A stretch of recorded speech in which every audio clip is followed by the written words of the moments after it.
And welcome back to the Morning Blend. Well, our next guest got a lot of attention for her book about marriage, infidelity, and friendship. Now Lauren Fox tackles some of those same themes with her new book, Days of Awe. It is a powerful look at a woman who seems to have it all and then loses everything. We're super excited to welcome Lauren back to the show and talk about her new novel. Your third. Your third, because we've talked about Still Life with Husband, and the second book was Friends Like Us. Friends Like Us. And then the first book, one of the themes you covered was infidelity.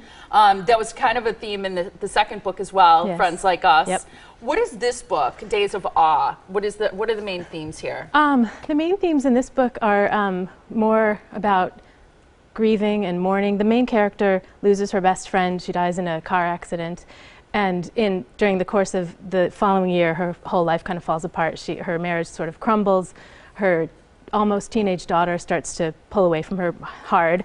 And her aging mother is sort of starting to decline. So this book is more about kind of being in your 40s and seeing things kind of start to fall apart a little bit, and mourning and grieving, and just a little light summer reading. I was going to say, get real uplifting. But where do you find these stories within yourself? Are these, as a writer, sometimes based off things that you've seen in your own life, or are they truly just created for you? I always tell people that writers are like magpies. We sort of take the shiny bits from other people's lives and our own lives and just kind of collect them. But this novel is definitely, I mean, it's fiction. It's, the characters are fictional, and nothing is true, but it's definitely the themes are much more from my life. Okay.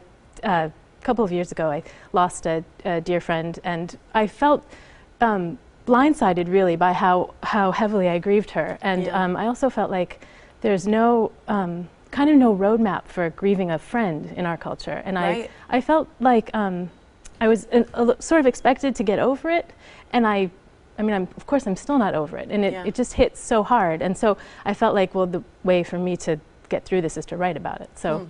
It's interesting because when you said she loses her best friend, I was thinking about a woman who I've known since I was in grade school, who's also my best friend from high school. We went to college together. We're still in touch and see each other. And I thought, what would it be like to lose her and to write about it? And I was thinking, I can't even imagine it. So I don't know how I'd write about it unless I'd had the experience. Right. And sometimes I think that's the thing that makes writers so powerful, is maybe it's not exactly what they write about in their books, but they've experienced their own, in their own life, they've experienced love and loss and grief and happiness and joy and all the things that make us complex. I felt like when I was writing this novel, it felt so deep. Like I mean, in all my novels, it comes from someplace deep, but this one in particular just felt like it was coming from someplace really raw.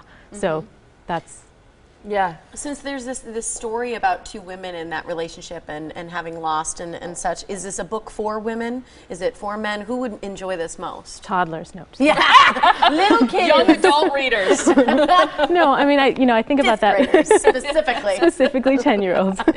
No, Battle of the Books at elementary school. Just kidding. Kids, girls, you can't read it. Talking to my children, no. Yeah. It's really, I mean, I don't think it's specifically for women. I mean, I hope that men will read it too. But as, I mean, I write from my own heart and my own experience, so I guess.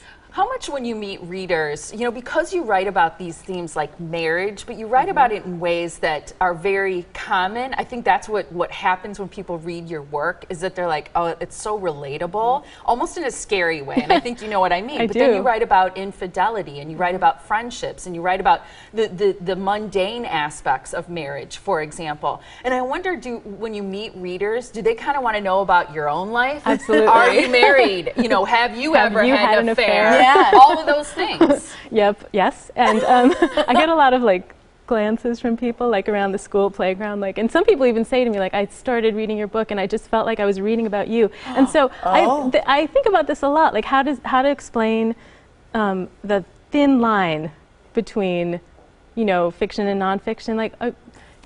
I'm married, I've never had an affair, but I mean, I think we can all imagine the depths of how low you can go and what you could, but yes, definitely people are sort of curious, yes. Because it's so real. That's what I want to say, which I mean is a huge compliment. Because it's almost harder to write about the really real stuff than to imagine wild fantasy type things, I think. Well, when I started writing my first book, I didn't think it would be published. So that freed me in a way to write about this stuff. I mean, I hoped it would be, but I didn't think, you know, when this gets out there, people are really going to wonder about my life. So, but then, you know, you kind of, building on that, it gets a little easier to write about dark stuff and not worry about what people think or wonder about me. Good for you. Well, and I think people are waiting to get their hands on this one, I hope so. they can meet you at your book signing Yes. tonight at 7 o'clock at Boswell Book Company on Downer. You can also get it at laurenfoxwriter.com. That's where you can learn more about the Days of Awe. Yes. Thanks for being here Thank you again. so much for having Great me. to meet you. to see Thank you. you so much.